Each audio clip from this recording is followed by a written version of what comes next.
personalmente hablo desde la ignorancia, desconozco, digamos, de los mecanismos que tiene la Comisión de la Verdad, de ese mandato, digamos, en dónde está consignado, que ellos tienen una obligación digamos, de impartir el acuerdo, todo lo que relacionado con eso.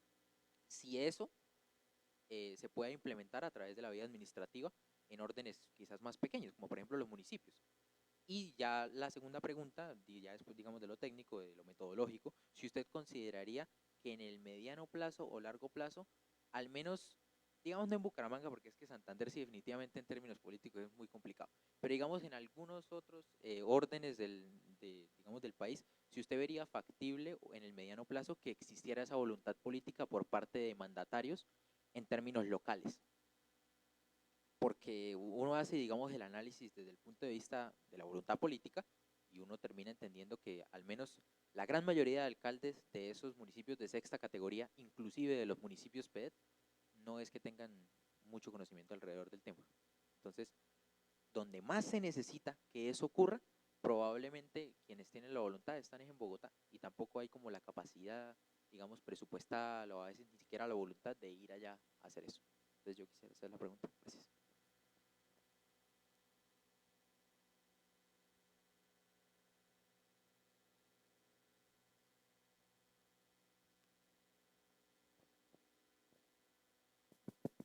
Esto, doctor Diego Martínez, mi pregunta va guiada más al tema del tema de la paz, ¿sí?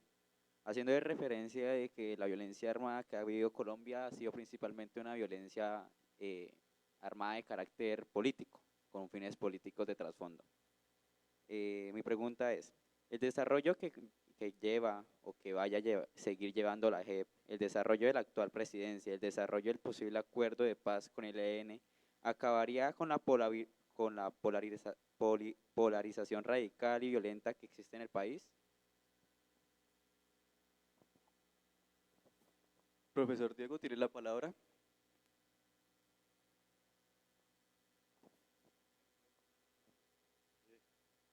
Perdón. Bueno, no, yo quisiera empezar por su reflexión que me parece muy importante. No, o sea, precisamente hay que crear un sistema de justicia transicional, un sistema de justicia para que nadie sea eximido de su culpa. Nosotros partimos de esta premisa, es decir, lo digo un poco en los trabajos inicial de la Comisión Jurídica de los Acuerdos de La Habana, nuestra premisa es que precisamente todo mundo en el conflicto, de acuerdo a su nivel de participación, debe asumir su responsabilidad, ¿sí? Y sobre esa premisa lo que le quiero decir es que hay que pensar que tampoco los modelos de justicia tradicional, de cierres sistémicos, de transiciones democráticas, pueden ser modelos donde se pueda juzgar a todo el mundo. Eso no es posible, porque pues para eso dejamos la justicia ordinaria. Es una premisa central de los modelos de justicia. Por eso hay mecanismos de definición de responsabilidades que muchos han denominado selección, priorización, que ejercen los tribunales, pero precisamente este es el único acuerdo de manera inédita, porque no hay otros acuerdos, donde se crea un tribunal, ¿sí? Y es precisamente sobre la idea de la asunción de responsabilidad. Ahora, es un tribunal, si se quiere, en el marco de un modelo holístico. Un modelo holístico es que este tribunal está conformado por mecanismos, si se quiere, judiciales y mecanismos no judiciales, a propósito de la importante reflexión que usted merecía sobre la Comisión de la Verdad. Y esas recomendaciones, por ejemplo, de la Comisión de la Verdad, pues mucho hubiéramos querido, y de hecho esto fue un objeto de un gran debate en La Habana, que fueran vinculantes, ¿no? Que fueran vinculantes para las tres ramas del poder público, inclusive no solo para el Ejecutivo. Porque claro, el señor presidente ha dicho, yo asumo, que me pareció muy importante a propósito de su reflexión, yo asumo las conclusiones de la Comisión de la Verdad. Recuerden que fue lo que dijo el señor presidente. Pero en materia si se quiere, de las otras ramas del poder público, pues no hay mucha claridad. Yo esperaría que ahora el presidente del Congreso, las altas cortes asuman esas conclusiones de la Comisión de la Verdad.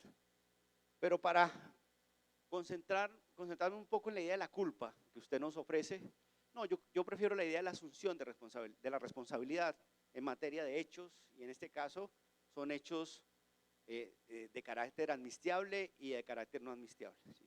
Los hechos de carácter amnistiable, pues, ¿qué hay que hacer? Perdonarlos, olvidarlos, ¿sí?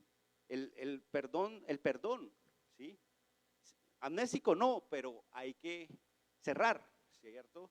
Inclusive la figura de un tratamiento equitativo y diferenciado para otros agentes, en la lógica de que pues no va a ser posible también tener a los excombatientes de las guerrillas en la calle y a los excombatientes del ejército por fuera. O sea, eso no es un modelo, no es un modelo posible desde la idea un poco que se ha venido ofreciendo de la paz integral, ¿no?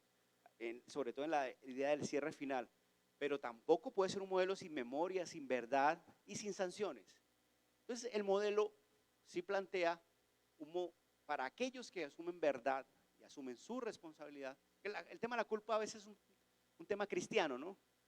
No, yo estoy hablando en términos legales como la asunción de responsabilidad sobre un hecho sobre el cual el Estado, otros grupos, como lo denomina el derecho internacional humanitario, tienen responsabilidad. Y de tratarse de delitos no amnistiables, lo que opera es una sanción restaurativa. Eso es lo que a la gente un poco no le gusta. El modelo, a una parte importante del país, hay que reconocer, no le gusta que se aplique sanciones restaurativas para personas responsables de crímenes de guerra y crímenes de lesa humanidad o graves afectaciones. Y ese es el centro del modelo. O sea, yo se los presento acá. Y a mí me parece muy positivo porque efectivamente detrás de la cárcel no es posible encontrar nada.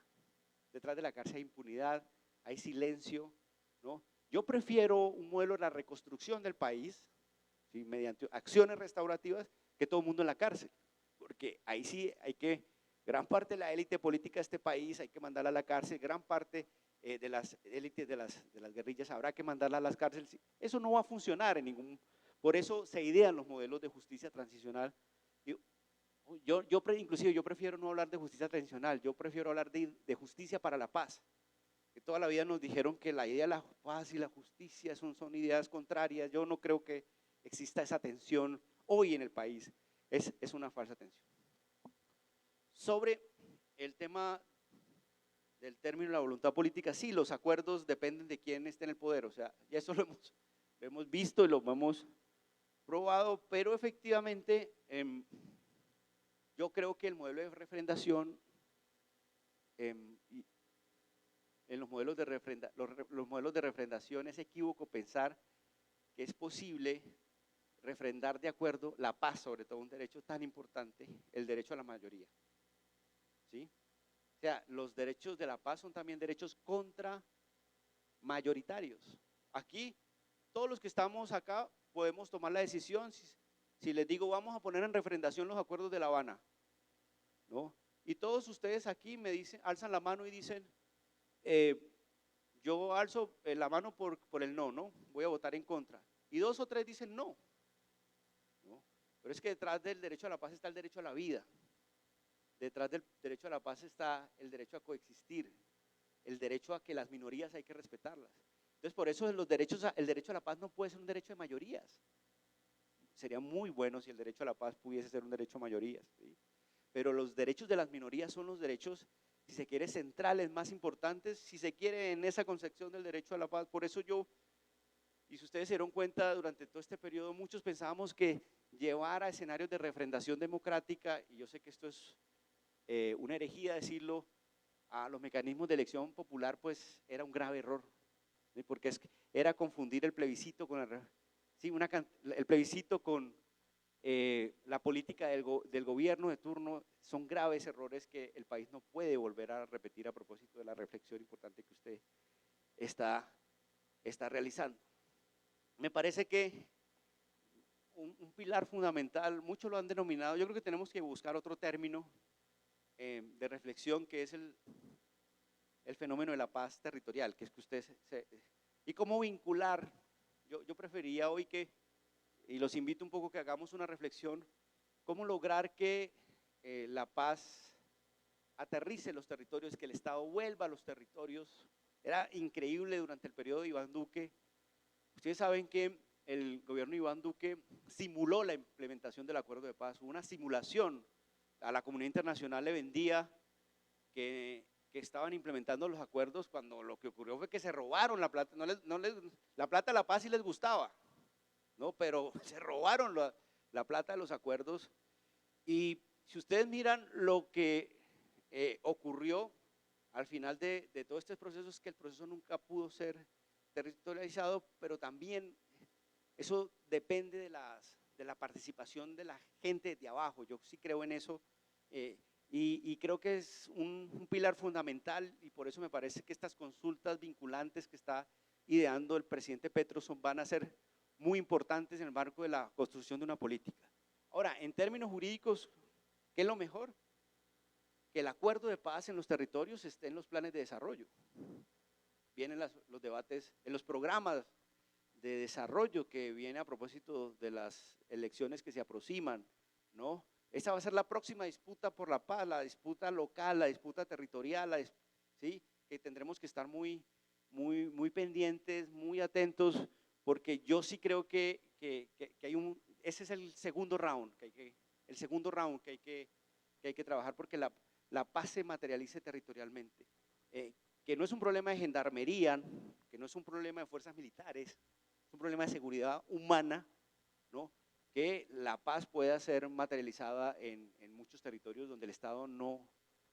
Hay una falsa tesis, ¿no? Se dice que el Estado no está ahí en los territorios. No, el Estado siempre ha estado ahí. Es que ese es el Estado que tenemos, y el Estado que hay que cambiar. Mucha gente, no, que yo quiero que el Estado venga acá. No, ese es el Estado inoperante, mafioso, corporativo que tenemos que cambiar, ¿sí? Y que hace presencia territorialmente, pero no es cierto que el Estado no esté en los territorios. Claro, y ese es el Estado, ¿sí? El Estado que hace en los territorios, y el Estado que vimos en este periodo anterior era el Estado fumigándole los cultivos de coca a los pequeños campesinos, pero permitiendo el tráfico de drogas y la sacada de drogas del país. Explíqueme, en este país, con la segunda fuerza militar más fuerte del país, ¿cómo es que usted saca tan fácilmente coca? ¿Sí? Pero así había que fumigarle los cultivos a los campesinos. Entonces yo creo que hay que transformar el Estado que está territorialmente. Yo no creo mucho en esa tesis de la ausencia, que el Estado no está presente. Eso no sé si me explico, pero no lo creo, ¿no?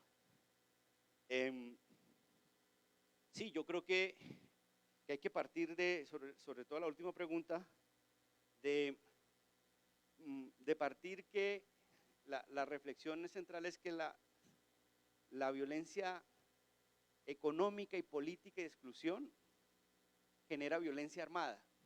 Y creo que lo que se trata, a propósito del debate que usted pone, la persona que preguntó sobre la polarización, creo que el problema no es es muy importante que el país se confronte, discuta, que hayan ideas distintas. Es muy importante, porque aquí nadie quiere una sociedad homogénea. Sería equívoco, ¿sí? Es equívoco pensar en sociedades homogéneas, ¿no? Por el contrario, lo que aquí necesitamos es que la polarización no se resuelva a través de la violencia política, que usted muy bien lo ha señalado, y más que creo que una pregunta, era una reflexión que comparto totalmente. Bueno, muchas gracias. Vamos a abrir la última ronda de preguntas, 3 últimas preguntas. Acá ya van 2. ¿Listo? Mientras el otro compa se decide, vamos a darle la palabra. Gracias. Primero, pues agradecer por este espacio y por el tiempo tomado para interactuar con nosotros. Y sí, confirmar como esas últimas reflexiones que usted nos da tan importantes, y es cómo la democracia puede flaquear de esa manera, ¿no? Y es que si todos deciden que nos votemos del puente, votarnos del puente es una locura. Entonces hay temas que deben discutirse y desde el debate poder ver, digamos, cómo se daban cosas como lo que hacía este gobierno, que a través de falacias aplicaba ese proceso que usted llama que es un simulacro, efectivamente, ¿no? Y creo que parte de las víctimas también ha sido el pueblo mismo, y cómo el Estado va a reparar al pueblo mismo. Creo que este proceso que usted decía de poder aparecer en los territorios, de poder iniciar en las bases, tiene que ver con la educación, con esa cultura, con cómo transformar eso. Entonces, espacios como este, de la Cátedra de la Paz, que se dan gracias precisamente a esos acuerdos, pues son fundamentales y es lo que ha intentado posicionar ese debate, más allá de dar una solución violenta, empezar a encontrarnos, a discutir y a reflexionarlo. Entonces, no sé si el profesor Leonardo aún esté conectado, ¿no? Él se fue. Ah, bueno, porque quería preguntar cómo intentar desde allá garantizar eso con algo más profundo que la Cátedra para la Paz, que solo es un pequeño espacio, que la cantidad de estudiantes de la universidad que asisten a esta cátedra pues es un porcentaje pequeño. Y creo que también programas como psicología, como sociología, pues son fundamentales y extremadamente necesarios, digamos, en el ahora, en este proceso y en este intento de reconciliación y de transformación social, incluso para una universidad como la UIS, pues que se fija proporcionar a la región un desarrollo industrial, porque una industria sin esa humanidad, sin esa sociología, sin esa psicología, pues creo que no va a tener la eficiencia que nosotros esperamos. Entonces, quisiera saber si ahí usted nos puede hablar acerca del acuerdo, cómo o cuál es el alcance, si solo hasta la Cátedra de Paz o si se plantea que las universidades públicas deben propender también por no solo enseñar, sino empezar a construir también esas teorías sociológicas y esas formas y esas maneras. Gracias.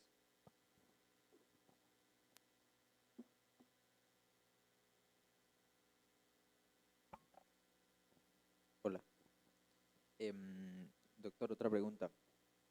Digamos, en términos del estado del arte, para nadie es un secreto que, como usted lo mencionaba, aquí existe un amplio desarrollo de lo que es la criminología mediática, ¿sí? Desde el año 2014, Nadia Agüelo Betancourt decía en una entrevista, es que acá está muy de moda sacar un titular y una portada de una revista con algún criminal y automáticamente es ponerle una bala en la cabeza a esa persona. Y ese ha sido como el manejo que se le ha dado, digamos, en términos mediáticos a lo relacionado con temas criminales, muy relacionado con el proceso de paz y la responsabilidad, digamos, de los actores. En ese sentido, llega un nuevo paradigma, y es que vemos a el señor Néstor Osuna, actualmente ministro de Justicia, hablar de cambiar del paradigma del castigo al paradigma de la reparación. Y, digamos, yo, por ejemplo, coincido con usted en que ese romanticismo jurídico reaccionario del derecho de las mayorías y todo sometámoslo a voto popular, pues es digamos, también complejo en términos de las implicaciones que tiene ese democraticismo, ese fetichismo por absolutamente todo relacionado con la mayoría, pero entonces se acaba la ejecución material de las cosas. Entonces, bajo ese contexto, yo quería hacerle la pregunta de qué mecanismos establece el acuerdo, evidentemente desde la ignorancia, para la protección en específico de quienes fueron parte del mismo acuerdo. Por ejemplo, ahorita es más que evidente la masacre que hubo, que está ocurriendo con los firmantes del acuerdo de paz. Más de 300 personas que firmaron el acuerdo asesinadas de manera sistemática. Entonces yo quería preguntarle específicamente por eso. Y matizarlo en dos tópicos. El primero, si usted, digamos, en términos mediáticos, considera que existe una manera o podría existir una especie de responsabilidad penal por parte de aquellos grandes medios, como por ejemplo que utilicen una figura individualizada de, por ejemplo, un excombatiente o un testigo o algún implicado dentro de un litigio penal, y que esto desatara consecuencias. Si usted considera que ahí existe responsabilidad penal, digamos hablando del desconocimiento, sí, voy en primeros, sí, tercer semestre, todavía no, falta bastante camino, entonces por eso la pregunta. Y el segundo tópico es, ¿qué mecanismos establece el acuerdo para la protección, digamos, de los firmantes del mismo?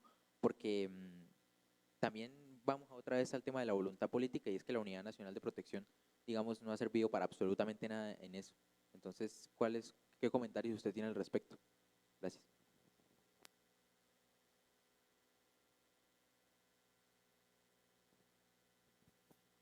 Bueno, mi pregunta orienta a lo último que su merced hacía alusión y es esa sociedad que pareciera que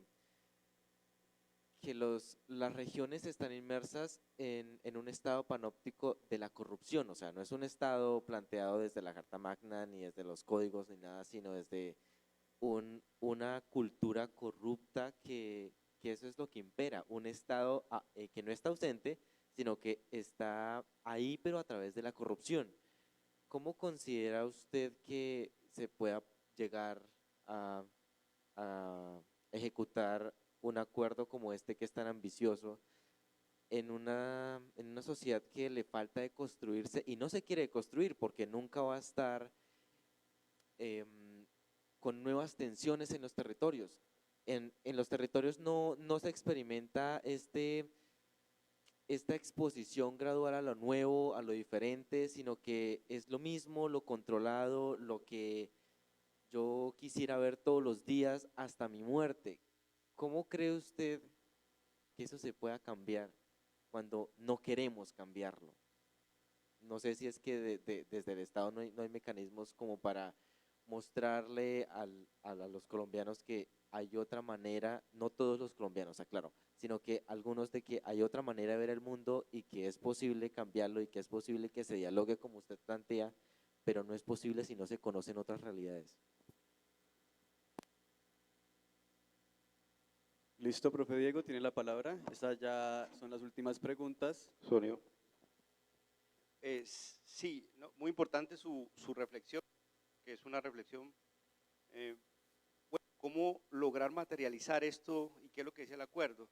El acuerdo creo que tiene un fuerte componente de pedagogía, planes nacionales de educación rural. Miren, estos días hablando con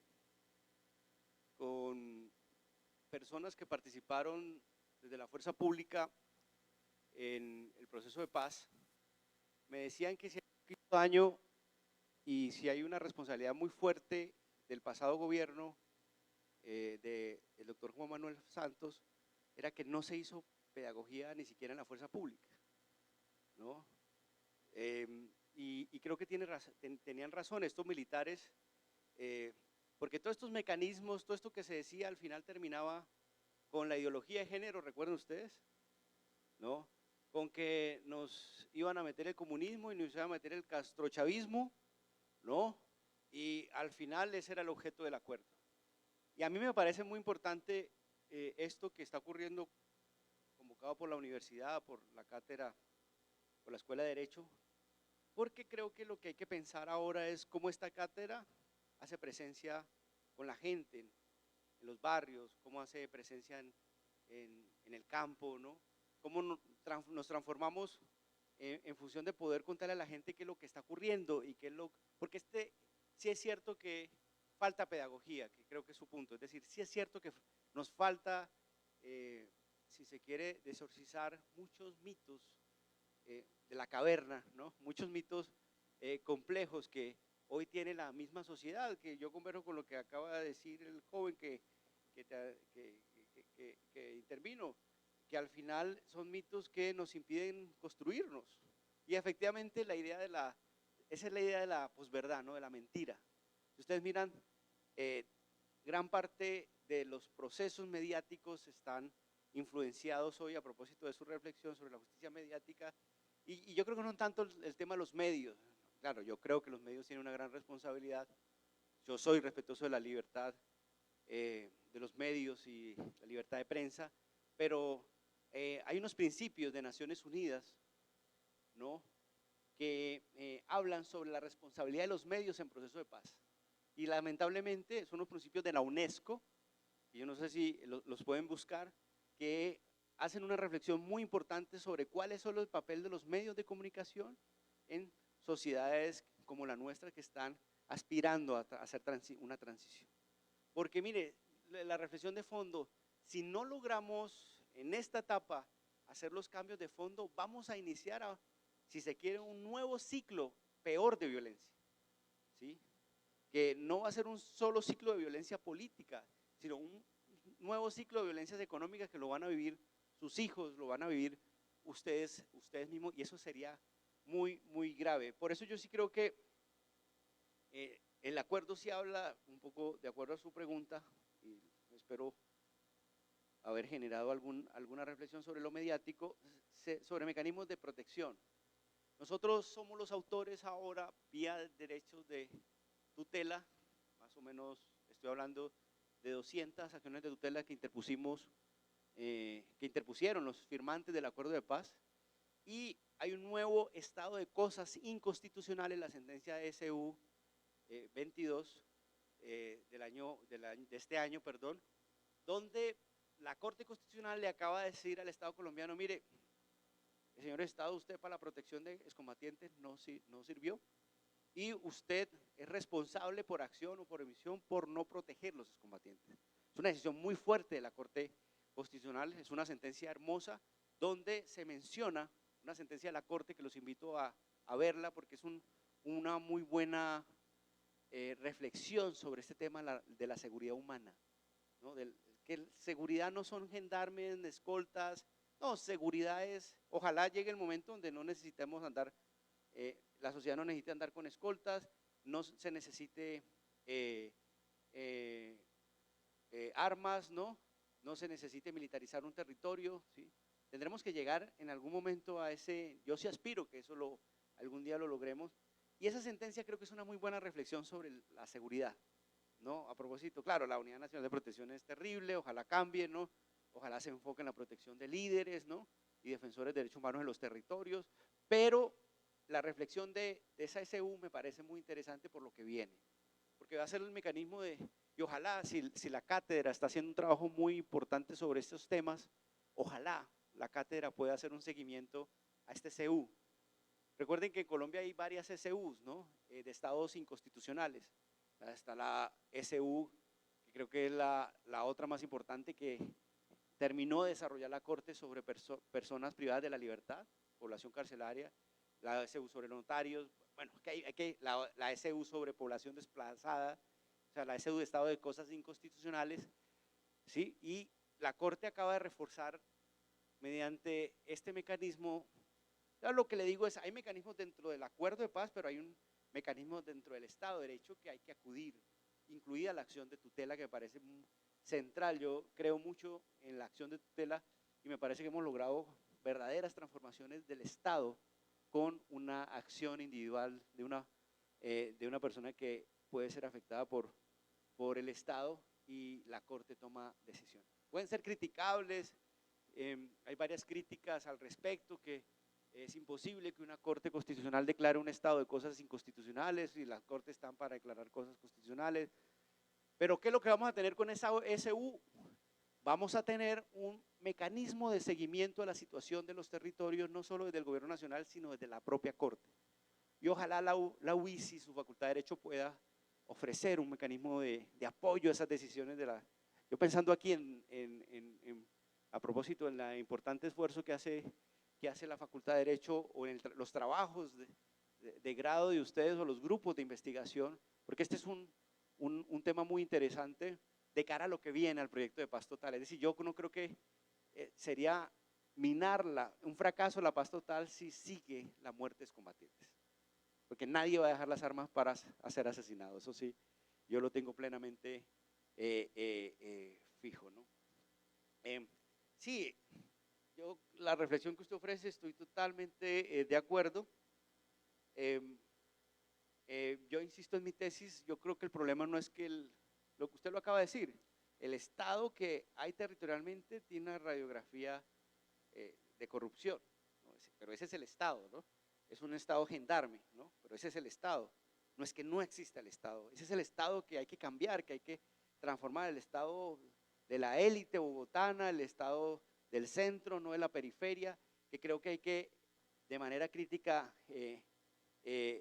cambiar, y yo sí creo que es muy importante decirles que el acuerdo sí ofrece a todos y todas una nueva manera de ver el país. Yo, si se quiere, y cierro mi intervención con esto, para mí el acuerdo es un pacto de la sociedad colombiana por lograr ser un mejor país, un pacto por el desarrollo, un pacto por la vida, un pacto por la educación, un pacto porque las armas sean definitivamente abandonadas para hacer política. Esa es la idea central del acuerdo de paz.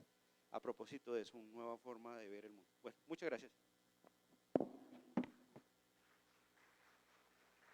Le damos gracias al doctor Diego Martínez por su ponencia, por su intervención y agradecer a los participantes también por permanecer en el espacio y por participar activamente. Ahora la palabra queda a cargo de la profesora Carolina. Profe. Gracias, Juan. Bueno, de nuevo agradecerle, doctor, por su acompañamiento el día de hoy, al profesor Leonardo Jaimes, profesor también de la universidad, que nos trajo esos puntos tan interesantes al inicio de la sesión para que todos los pudiéramos discutir. Ya nos quedan solamente 2 sesiones. El próximo viernes tendremos la sesión de implementación, nos acompañará Pastora Lape, y en la sesión de clausura nos estará acompañando, de nuevo ya confirmado, el senador Alirio Uribe, de Pacto Histórico, y también nos estará acompañando de nuevo Rodrigo Londoño para hacer el cierre de todo el balance del acuerdo de paz. Entonces, muchísimas gracias a los participantes, a los asistentes, al doctor Diego, y nos vemos en la próxima sesión, muchachos. Hasta luego.